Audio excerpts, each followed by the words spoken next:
O licenciamento ambiental é o principal instrumento de prevenção de danos ao meio ambiente no Brasil e a porta de entrada para qualquer empreendimento de impacto. Nos últimos anos, especialmente em 2025, novas leis, decretos, resoluções trouxeram mudanças significativas que afetam prazos, competências e exigências. Hoje, vamos conversar com a advogada Flávia Reis, especialista em licenciamento ambiental, sobre o que mudou, o que realmente importa e os riscos de se avançar sem a licença. Logo após a nossa vinheta.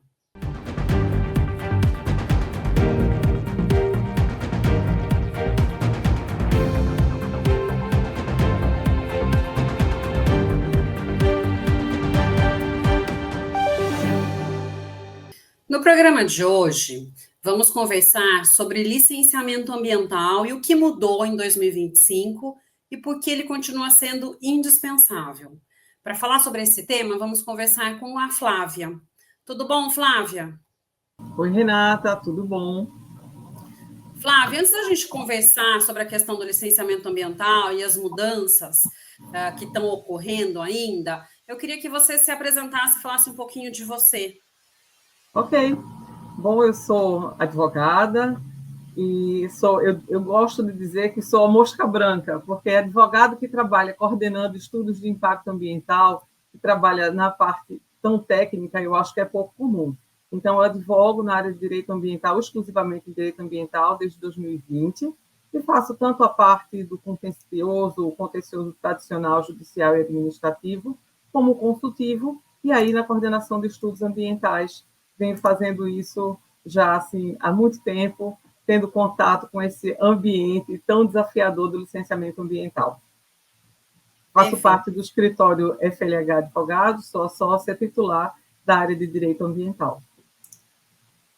Perfeito.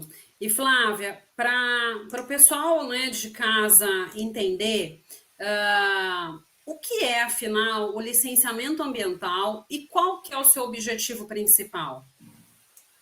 Bom, o licenciamento ambiental é um procedimento administrativo para licenciar, quer dizer, para autorizar que empreendimentos se implantem e operem. A gente pode imaginar que o empreendedor não pode simplesmente chegar e ir estabelecendo, né, o empreendimento, a indústria dele, onde quiser. Então, existe um procedimento administrativo, os órgãos ambientais, aí municipais, estaduais ou federais, vão avaliar, através do processo de licenciamento, a viabilidade ambiental daquele empreendimento.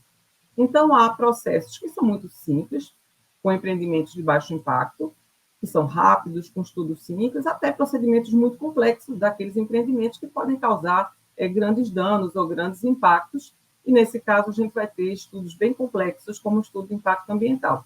A partir dessa análise, o órgão ambiental vai pedir licenças, e nessas licenças ele vai estabelecer condicionantes, que são os parâmetros, os critérios dentro dos quais esse empreendimento vai funcionar.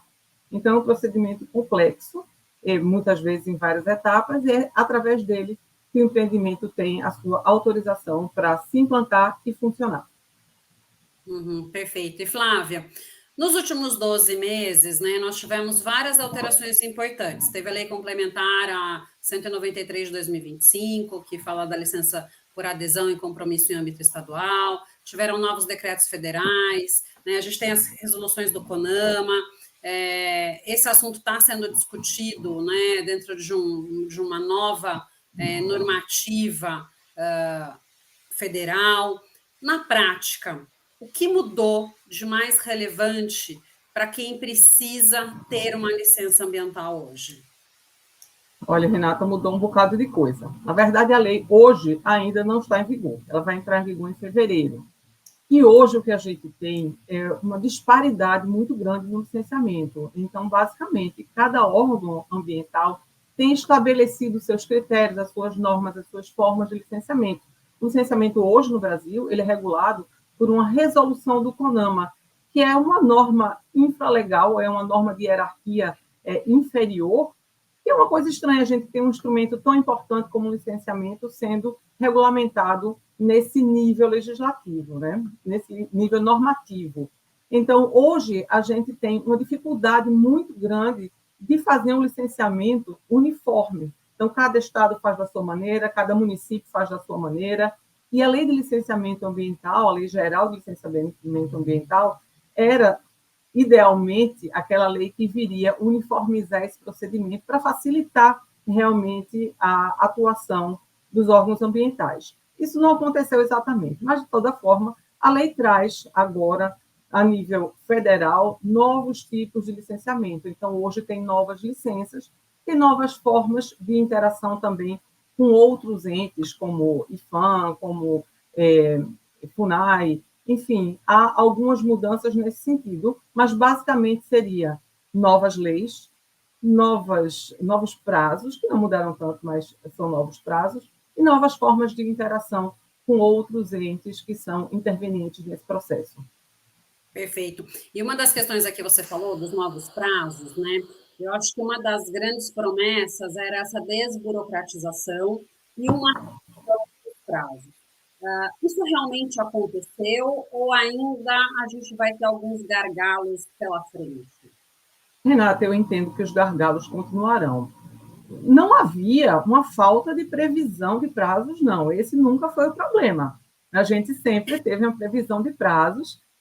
O que falta, vamos ser justos também com os órgãos ambientais, muitas vezes o que falta é pessoal, é equipe, para conseguir dar conta de todo o trabalho, né, que o órgão ambiental tem que fazer.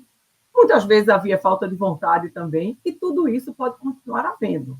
Havia a previsão de prazos, não tinha uma punição para a hipótese de não cumprimento desses prazos, e isso permanece. Então, do ponto de vista de prazos, eu acho que a lei não resolveu absolutamente nada. Então, não vai ser essa a diferença. A desburocratização até poderia ter vindo, mas como há tanta divergência, como há tanta discussão em relação a essa lei, eu acho que, na verdade, a gente vai, por um bom tempo, enfrentar muito mais gargalos, porque entendo que haverá muita discussão, muito questionamento em relação a essa nova lei, e isso vai trazer muita insegurança e muitos novos gargalos, até que tudo entre, eu diria assim, velocidade de cruzeiro. Vai demorar. Não, Flávia, você tocou num ponto que eu acho que é super importante, né? Porque o prazo ele vale para o particular, né? Para o poder Sim. público na análise das licenças, é o que você falou, o prazo até existia, mas muitas vezes era Exato. um prazo ad eternum, né? Porque Exato. E você até tem uma solução. Se o atraso é do órgão municipal, você pode subir para o órgão estadual. Se o atraso exacerbado é do órgão estadual, você pode ir para o federal. E se o atraso é do IBAMA, você faz o quê? Vai para o Papa? Não tem o que fazer. Não é? Então, os prazos, eles sempre existiram, eles muitas vezes não eram cumpridos, e isso não vai mudar. Entendo que a lei não trouxe essa mudança. Uhum. E isso, no seu ponto de vista, traz uma insegurança jurídica para o empreendedor, porque é uma dor, né? Eu acho que todo licenciamento ambiental ele tem essa dor e essa. Como será que vai ser? Quanto tempo demora? Eu queria que você, né, queria a sua opinião sobre isso. Sim, Renata, eu acho que isso traz insegurança para o empreendedor, sim. A insegurança já existia, então é como você disse, é sempre uma dor. Na hora que o empreendedor sabe que vai ter que fazer um licenciamento ambiental, e quanto mais complexo for esse licenciamento ambiental, já vem aquela angústia. E agora? E o meu projeto, o meu empreendimento, quanto tempo vai levar? E isso vai permanecer. Então, essa insegurança vai permanecer, e acho que essa insegurança, repito, vai aumentar. Vai aumentar porque é uma lei extremamente polêmica, é uma lei que veio para uniformizar, mas eu entendo que ela não cumpriu esse propósito, no sentido em que ela dá uma extrema liberdade para todos os entes licenciadores, então, entes licenciadores estaduais e municipais vão poder definir qual é o grau de impacto, qual é o tamanho do empreendimento que ele vai licenciar, pode definir procedimentos, pode definir tipos de licença, ou seja, nós voltamos para uma situação igual à que temos hoje, talvez pior. Então, isso vai continuar gerando insegurança, sim, para o empreendedor, infelizmente. Perfeito. E, Flávio, você que já coordenou aí, né, a rima de grandes projetos, como a modernização do Porto de Suape, a implantação da fábrica da Jeep em Pernambuco, Na sua experiência, qual que é o maior erro que empreendedoras cometem logo no início do processo de licenciamento ambiental? Essa é uma resposta fácil, viu? O maior problema, o maior erro é não planejar, Renata. Então, se houvesse um planejamento prévio, os licenciamentos seriam muito mais fáceis. Nada é melhor do que você chegar para o órgão ambiental com os problemas resolvidos. Então, a minha recomendação é que sempre se faça um planejamento prévio, ou seja, antes de adquirir uma área, faça uma avaliação prévia. Veja se essa área realmente tem viabilidade ambiental para a implantação daquele tipo de empreendimento. Conheça o seu entorno. Avalie se no seu entorno há alguma área que tenha um interesse socioambiental específico, que precise de proteção, como unidades de conservação, como terras indígenas. Então, há uma série de precauções, e aí precaução é a palavra de ordem quando a gente fala de meio ambiente, não é? Há uma série de precauções que podem ser tomadas, né, em fase de planejamento, para que quando o empreendimento chegue para o momento do estudo e de apresentação para o órgão ambiental, ele já esteja com os problemas resolvidos. Então, eu entendo que esse é o maior erro do empreendedor, é não planejar, é não fazer uma avaliação prévia do seu empreendimento. Você falou tudo, Flávia, porque assim, às vezes, né, dá frio na espinha. A empresa chega assim, comprei esta área. Aí Sim, você olha, né, APP, vegetação nativa, não sei o que, você fala assim, tá, e aonde você vai construir? O que sim, você vai sim, fazer? Então, ou pois então é, compra, né? Às vezes compra até no entorno de rodovia, achando que, nossa, é ótimo, mas é área rural, e daí o seu negócio gera ruído. Então, assim, aonde, né? sim. Realmente saber, não é só questão econômica, né? Do imóvel, mas tem várias outras questões ambientais que precisam Sim, fazer parte aí desse processo, né? absolutamente. Olha, Renata, já tive que passar muito por isso, de ser a pessoa que vai dar essa má notícia para o empreendedor, dizer, olha, sabe aquele terreno milionário que você comprou? Não vai dar para fazer lá. É terrível, né? Então, antes de tudo, até um empreendimento que é possível, digamos assim, um desenvolvimento imobiliário, até isso. Ao invés de você fazer o seu master plan, já colocar ali no terreno, no lugar que parece mais evidente, vem cá, deixa a gente olhar, de repente, se você mudar um pouquinho a sua posição, tudo se resolve com mais facilidade. É, Esse é o pior erro. é isso mesmo, é isso mesmo. E Flávia, uma outra coisa que eu queria ver com você, né? O que pode acontecer na prática com uma empresa ou um empreendimento que decide tocar a obra sem licença ambiental? Ou ainda descumprindo condicionantes? Porque uma coisa que é muito comum, as empresas, né, elas compram terreno e começam a fazer terraplenagem sem achar que isso faz parte do licenciamento ambiental, né? Então, vou Sim, começar e vamos sim, aguardar a licença depois ser emitida. E não é sim, bem sim. assim. Então, né, o que pode acontecer? Quais são os riscos? Tá.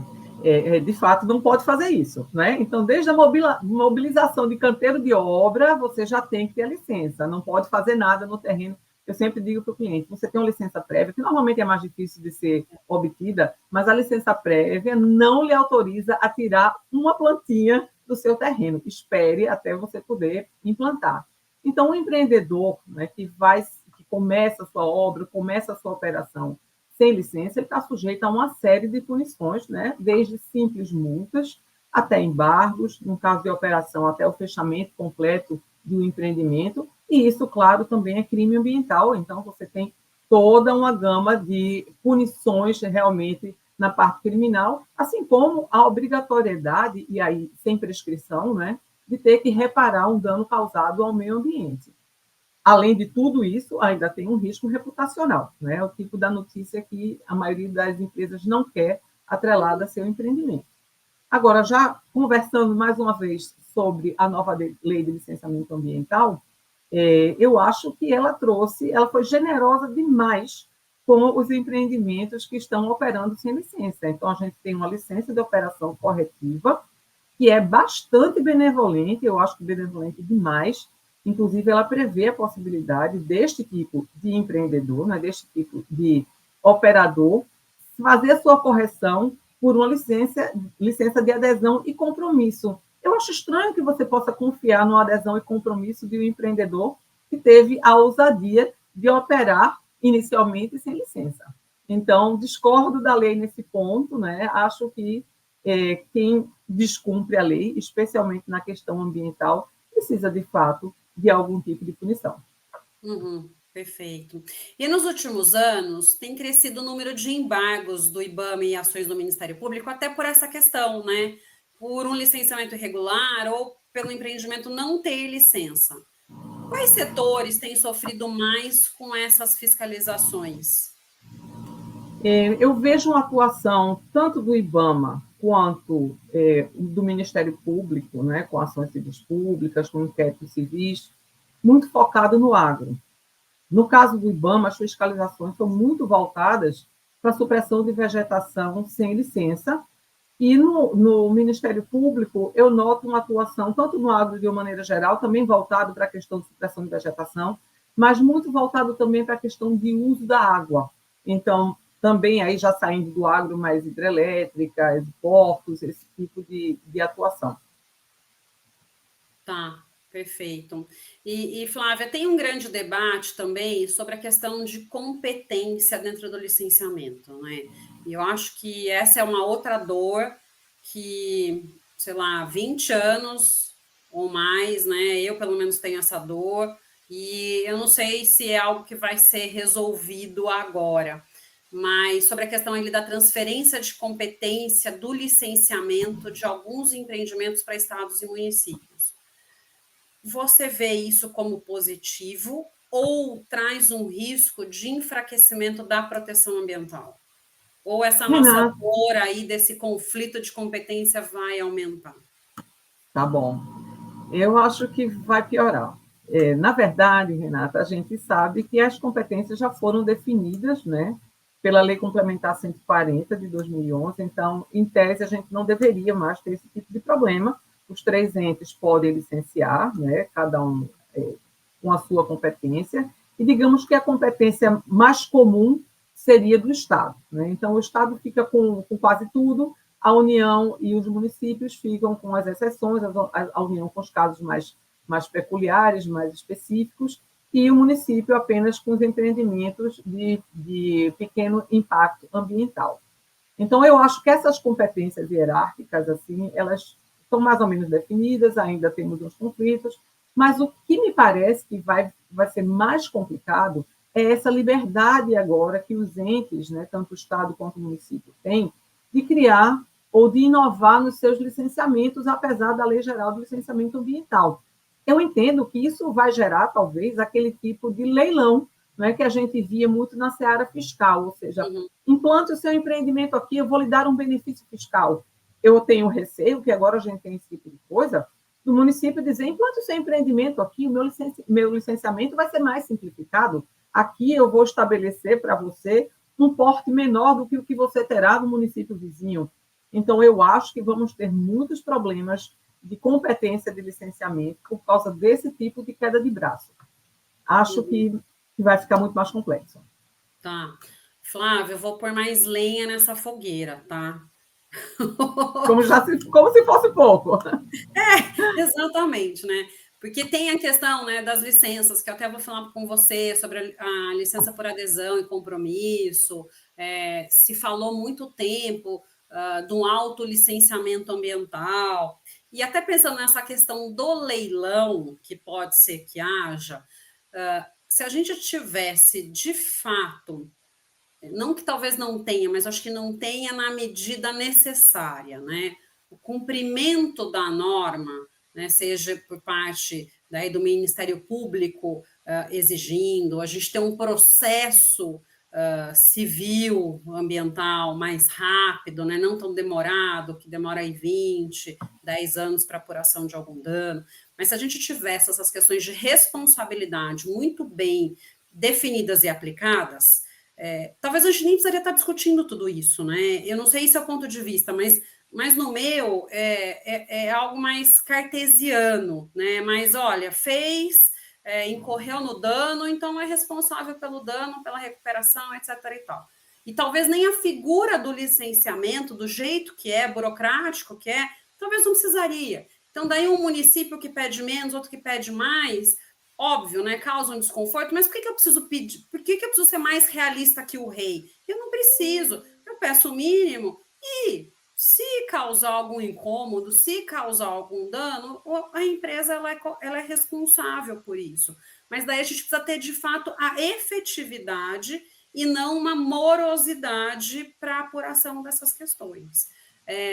Então, eu queria assim que se você pudesse abordar um pouco, até para ver, não concordo com você, não concordo, discordo, tem esse outro ponto de vista, porque para mim às vezes é tudo muito mais simples e a gente fica complicando, tentando regrar coisas que é muito difícil às vezes você regrar, né? E a gente já tem um sistema super exigente no termos de responsabilidade para os empreendimentos. Então, assim, o que está errado? Por que a coisa não dá certo?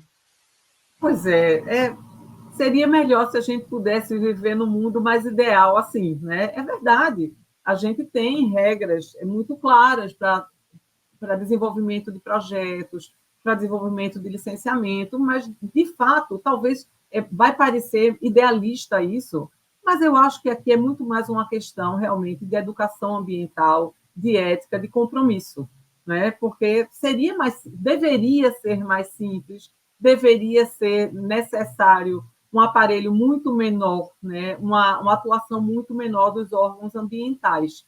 Mas eu acho que a gente caminha, talvez, no sentido de facilitar isso com tecnologia. Obviamente que a gente tem que ter muito cuidado, né? Porque uma condenação, por exemplo, de um crime ambiental, ela não pode ser feita baseada numa prova que não seja muito robusta.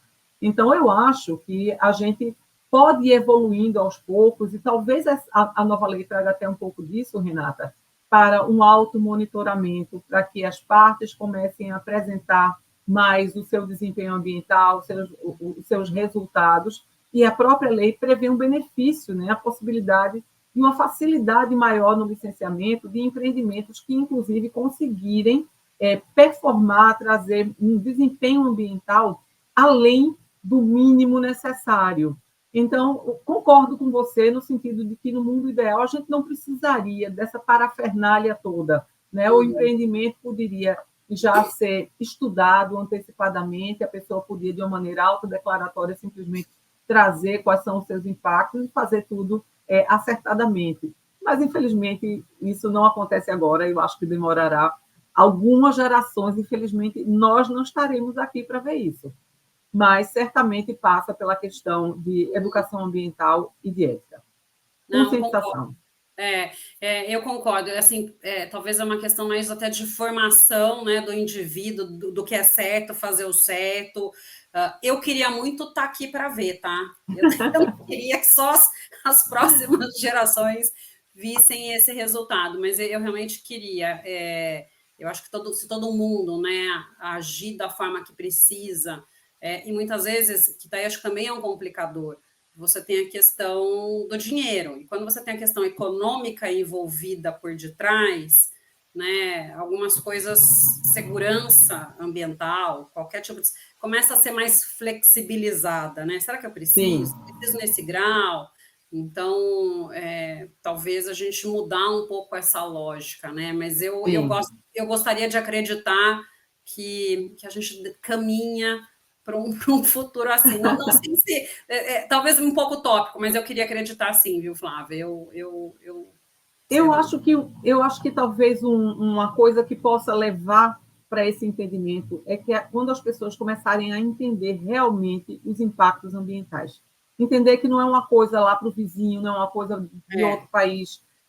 Eu achei, por exemplo, que com a pandemia, infelizmente, né, uma coisa terrível que aconteceu, mas era uma coisa impensável, a maioria das pessoas não podia imaginar, né, que um fato, um impacto em um outro lado do mundo pudesse impactar o mundo inteiro. Né? E tivemos consequências trágicas, terríveis.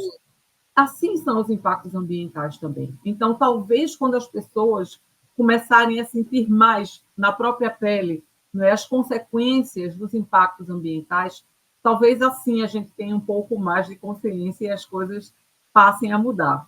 Mas acho que ainda temos um tempo até lá, Pode ser, concordo infelizmente. com você. Bom, sobre a questão da licença de adesão e compromisso, né? Que eu queria falar com você, a LAC. que alguns estados, inclusive, já adotaram. É realmente uma solução segura ou pode esconder aí problemas, né, que só vão aparecer depois? O que você acha disso? Olha, acho que aqui vou sofrer muito cancelamento, mas eu gosto da LAC. Eu gosto bastante da LAC. Porque a LAC não é um salvo-conduto, né? Fala-se da LAC como se fosse, você chega e tira a sua própria licença por adesão, compromisso. Não é assim.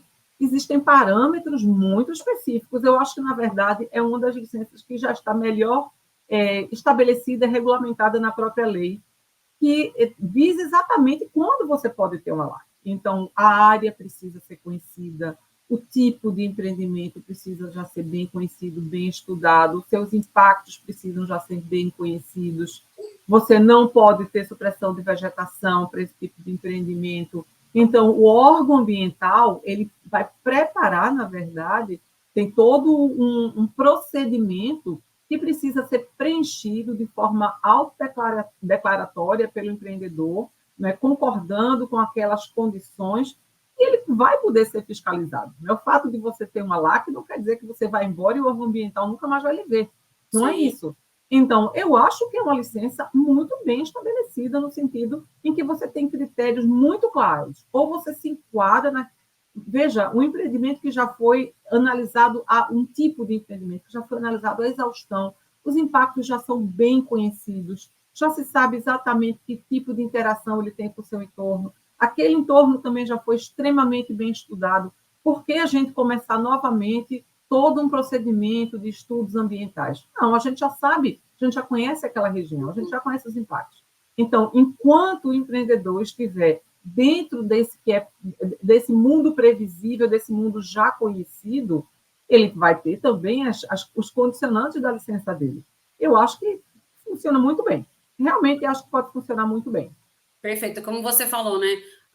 Tem a fiscalização, não só do poder público, mas você tem também comunidade, você tem Ministério Público, né? Então, Sim. não é porque eu tenho uma licença aí um pouco mais facilitada a sua obtenção que isso quer dizer que eu tenho menos controle, né? Eu Então, diria até que talvez essa licença, na verdade, mude a interação. Ao invés de eu estar interagindo com pessoas no órgão ambiental, eu vou estar interagindo, talvez, com inteligência artificial ou com um software que vai me dar parâmetros. Eu acho que o grande erro, essa licença está sendo muito mal entendida, porque está se passando a impressão de que ela é um pedaço de papel sem nenhuma condicionante. Não é realmente, como eu disse, um salvo-conduto, e não é o caso. A licença vai sair com parâmetros, vai sair com condicionantes, vai sair com exigências. Só que essas exigências, essas condicionantes, elas já são previamente conhecidas para aquele setor e para aquela região. Então, uma LAC para uma atividade X, ela provavelmente não será a mesma expedida numa região no sul e outra no norte, porque o contexto em que ela está inserida vai ser diferente, e aí as condicionantes serão diferentes. Eu realmente acho que, nesse ponto, a LAC está sendo injustiçada. Eu tenho muito mais ressalvas para a licença corretiva do que para a LAC, por exemplo. Perfeito. E para empreendimentos de infraestrutura e energia, que muitas vezes são considerados estratégicos, né? Existem caminhos legais para acelerar o licenciamento sem abrir mão da proteção ambiental? Eu acho que é importante a gente falar, né, esse acelerar, porque às vezes são empreendimentos que o licenciamento ambiental demora mais de 5 anos, né, Flávia? Então, Sim, pode demorar. Porque quando a gente parece que a gente está falando, não, mas né, que custa demorar, sei lá, 6 meses, 1 ano?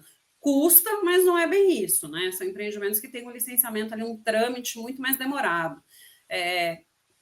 Né? Existem aí caminhos para se acelerar, sem abrir mão da proteção ambiental, que eu acho que isso é importante também, né? Porque, assim, acho que do mesmo jeito estou entendendo você falar da flexibilização e acho que eu compartilho desse entendimento, mas não é que a gente quer abrir mão da proteção ambiental, não é essa a questão. Né? A proteção ambiental é algo que precisa realmente ser garantida, mas existem outros caminhos, talvez, né? Que não essa rigidez tão grande. Sim.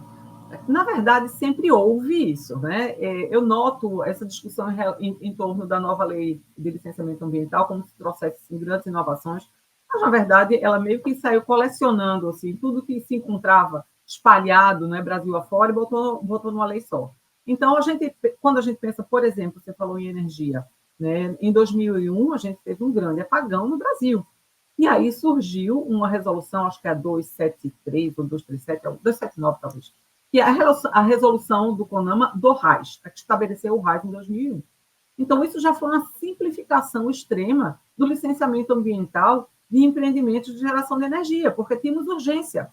E essa resolução que foi criada em 2001 e que trazia no seu texto que em um ano ela deveria ser reavaliada, então, certamente, em um ano ela não foi reavaliada estrito senso como ela tinha que ser, ela passou por algumas alterações, especialmente em 2014, mas ela está válida até hoje.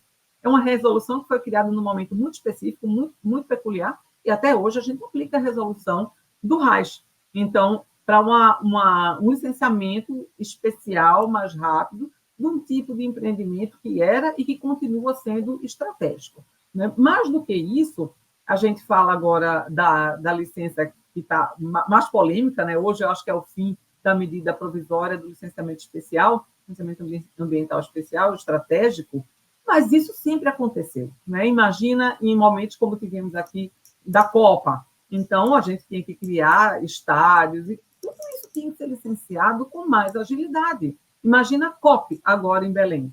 Tudo tinha que ser licenciado com mais agilidade. Então, empreendimentos estratégicos que precisavam pegar um caminho mais rápido, isso sempre houve. Só que isso sempre foi decidido de uma maneira muito pontual e muitas vezes a portas fechadas. Então, era ou o governador, ou o prefeito, ou até o presidente que batia na mesa e dizia que era prioridade. Temos que licenciar isso aqui. Então, não vamos tampar o sol com a peneira. Isso sempre existiu. E agora a gente tem, talvez, isso de forma mais institucionalizada, o que eu acho muito positivo, porque aí a população pode saber quais são os projetos que são estratégicos, são os projetos que podem pegar um curso mais rápido, e isso não quer dizer que não seja garantida a formalidade necessária e a profundidade científica necessária. A gente está falando, por exemplo, de um licenciamento que pode acontecer em um ano. Em um ano, a partir do momento em que se apresenta um estudo ambiental. Então, após a apresentação de um estudo ambiental, um ano para análise, se você tem uma equipe dedicada para isso, que é o que vai acontecer com o licenciamento especial, eu acho que é possível, sim, fazer uma avaliação séria, uma avaliação rigorosa e soltar uma licença que seja coerente, que seja segura. Perfeito.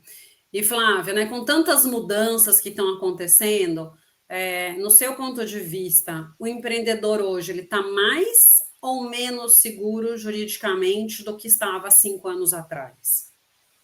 Infelizmente, eu acho que ele está menos, porque eu imagino que teremos muito questionamento, vai ter questionamento judicial para dar e vender em relação a essa lei.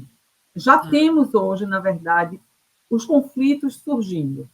A gente tem na nova lei uma mudança de interação, por exemplo, em relação a unidades de conservação. Então, a lei não prevê mais a autorização do ente gestor. Imediatamente, a gente tem uma resolução do CONAMA que vem reiterando a necessidade de autorização para que haja um empreendimento que afete uma unidade de conservação. A própria lei trouxe uma alteração, né, trouxe uma mudança, a lei de licenciamento ambiental está mudando a lei do SNUC, a lei do Sistema Nacional de Unidade de Conservação, para mudar essa exigência de que haja uma autorização. Então, isso certamente vai ser judicializado. IFAM também já soltou a sua instrução normativa dizendo que quem tem competência para tratar de impacto em bens acautelados sou eu, então vamos já ter cuidado com as flexibilizações que a lei de licenciamento ambiental está trazendo. Então, há muita mudança que vai gerar problema, que vai gerar conflito. Eu acho que questão de legalidade vai ser questionado também. A gente tem uma mudança muito séria em relação à lei de Mata Atlântica, né, que antes previa que empreendimentos que impactassem em vegetação e em estágio secundário, mas de regeneração média e avançado, teria que ter licenciamento estadual. e a lei de licenciamento vem mudando isso, o que para mim também traz um conflito que prevê a lei complementar, também com um conflito sério de hierarquia das leis. Eu estou vendo uma grande possibilidade de conflitos judiciais e isso vai trazer muita insegurança para a gente. Tá, perfeito. E até nesse sentido, né? Porque eu acho que tem muita gente que se pergunta qual é o trabalho do advogado nessa questão toda do licenciamento ambiental, já que o licenciamento ambiental é muito mais técnico, né? Uma delas você já falou que é a questão da legalidade, que eu acho que isso surge realmente, né? Mas com todas essas mudanças, né, o que vai afetar o trabalho do profissional da área jurídica? Principalmente quando já temos um processo em andamento, né? Porque também esse é outro problema. E aí, eu Sim, sim, protocolei lá atrás, mas eu não tenho a decisão, que lei que vai ser aplicada? Né? sim, Então, de sim. repente, o órgão quer que aplique a lei anterior, mas a atual me beneficia. O que Sim, vale? sim. Eu acho que existe um entendimento muito equivocado, né, de que licenciamentos ambientais e estudos ambientais são eminentemente técnicos e isso não seria um trabalho de advogado, muito pelo contrário. Primeiro, que o licenciamento ambiental é um procedimento administrativo, mas é um procedimento legal, ele tem normas, então ninguém melhor do que um advogado para trabalhar com isso. E mais do que isso, ainda que a área técnica diga que aquilo é possível ou não é possível do ponto de vista científico, técnico, no fim das contas, tudo volta para uma permissão ou para uma proibição legal. Então, tem que ser avaliado também pela questão jurídica. Mas, em relação a essa adaptação, a transição, né, com o novo sistema de licenciamento, deveria ser simples, né? Existe uma regra geral, ou seja, o licenciamento que está em curso, a etapa que ele estiver, ela será cumprida com a lei que já existe. A etapa seguinte já passará a ser feita com a nova lei. Então, parece simples, mas não é. Imagine, por exemplo, um licenciamento ambiental de uma atividade agropecuária que hoje pode estar sendo exigido o licenciamento, porque é importante dizer que alguns estados não exigem, mas imagine um estado em que exige licenciamento de atividade agropecuária e ela está na primeira etapa, no ALP, e entra em vigor a própria lei que diz que não precisa mais de licenciamento ambiental para determinados tipos de atividades agropecuárias. Como eu faço? Eu simplesmente encerro o meu processo no meio do caminho, não preciso mais de lei, então vão ser casos muito peculiares, ou então um empreendimento que a gente teve uma negativa de alguma unidade de conservação dizendo não dou autorização e agora não é mais necessária a autorização, então eu simplesmente esqueço aquela manifestação e vou implantar o meu empreendimento, a gente vai ter um grande trabalho pela frente de fazer essa adaptação. Sim. Ai, Flávio, está me vindo assim aquele princípio do não retrocesso ambiental, né? Que você tem uma lei nova, é a lei nova, né, que vale. Então, é complexa. Acho que Vai vem ser muito bastante coisa complexo. pela frente. Serão menos horas de sono. Exatamente. E falando assim nessa complexidade, nessas questões, né, olhando para o ano que vem, 2026, o que você acha que serão os próximos grandes temas ou reformas que vão mexer com o licenciamento ambiental no Brasil? Renata, eu acho que a gente não vai ter espaço para muita coisa, a não ser conciliar esta lei. Eu acho que esse será o tema principal. Fora isso, talvez algumas repercussões, né, pós-COP, algumas coisas em relação a licenciamento de projetos específicos em energia limpa, ou então um incremento da questão de créditos de carbono, talvez sejam temas que comecem a perpassar, né, a questão ambiental, mas em termos de licenciamento propriamente dito, como você perguntou, acho que o próximo ano vai ser de entendimento e de racionalização dessa lei. Tá, perfeito. Alguns ajustes, talvez, né? Mas nenhuma novidade, por assim dizer. Acho que novidade zero, só problemas. Assim, a gente vai as demandas judiciais vão começar no ano que vem, né? A gente são coisas assim que são desconcertantes. Eu acho que quem não advoga na área pode achar que a gente está exagerando, mas eu dou como exemplo a lei, o Código Florestal, né, que é de 2012. Em 2024, a gente estava ainda tendo decisão do Supremo definindo parâmetros para o Código Florestal. Isso é absurdo, são 12 anos. 12 anos em que eu não sabia o que dizer para o meu cliente. Siga ou não siga, eu não sei como é que vai ser a decisão. Então, o horizonte temporal é esse. Quando a gente fala um ano é muito pouco para a gente conseguir resolver os problemas. Não, é verdade. E parâmetros, assim, né, que eu imagino que essa questão do licenciamento, né, acho que são na mesma escala. O que pode, o que não pode, daí um município entende de um jeito, o estado do outro. Sim. Então, realmente vão ser questões aí complexas. Serão. E, Flávia, para a gente finalizar aqui essa nossa conversa, eu queria que você deixasse uma mensagem para a nossa audiência. Olha, eu acho que essa audiência deve fazer o que está fazendo, seguindo realmente o seu canal, o seu programa, porque em questões de meio ambiente são tantos interesses envolvidos, são opiniões tão enviesadas, que o que eu diria é informe-se, eduque-se, leia, não ouça só a minha opinião, a opinião de Renata, né? Estude, conheça, forme o seu entendimento, né, com uma base própria, porque nada pior para uma população ser manipulada, não é? Porque a gente tem os interesses em meio ambiente são tamanhos que isso pode ser utilizado para o bem e para o mal. Então, não seja esta pessoa, não compactue com isso. Informe-se, estude e forme o seu convencimento a partir das suas próprias impressões. Perfeito. Flávia, foi uma aula essa nossa conversa, viu? Muito obrigada. Obrigado aí pela sua participação no programa de hoje. Já deixo aqui o convite para você voltar mais vezes, de repente já até discutir aí a implementação, né, daqui a um ano, alguma coisa assim, de como está na prática essa questão do licenciamento ambiental. Vai ser um prazer, Renata, estou à disposição. É um tema que eu adoro falar, então, sempre que você quiser conversar comigo sobre ele, estou à disposição. Muito obrigada. Bom, gente, no programa de hoje eu conversei com Flávia Reis, especialista em licenciamento ambiental. Muito obrigada a você que nos acompanhou até aqui. Deixe seu like, se inscreva no canal, ative o sininho e compartilhe esse conteúdo. Nos vemos na próxima semana.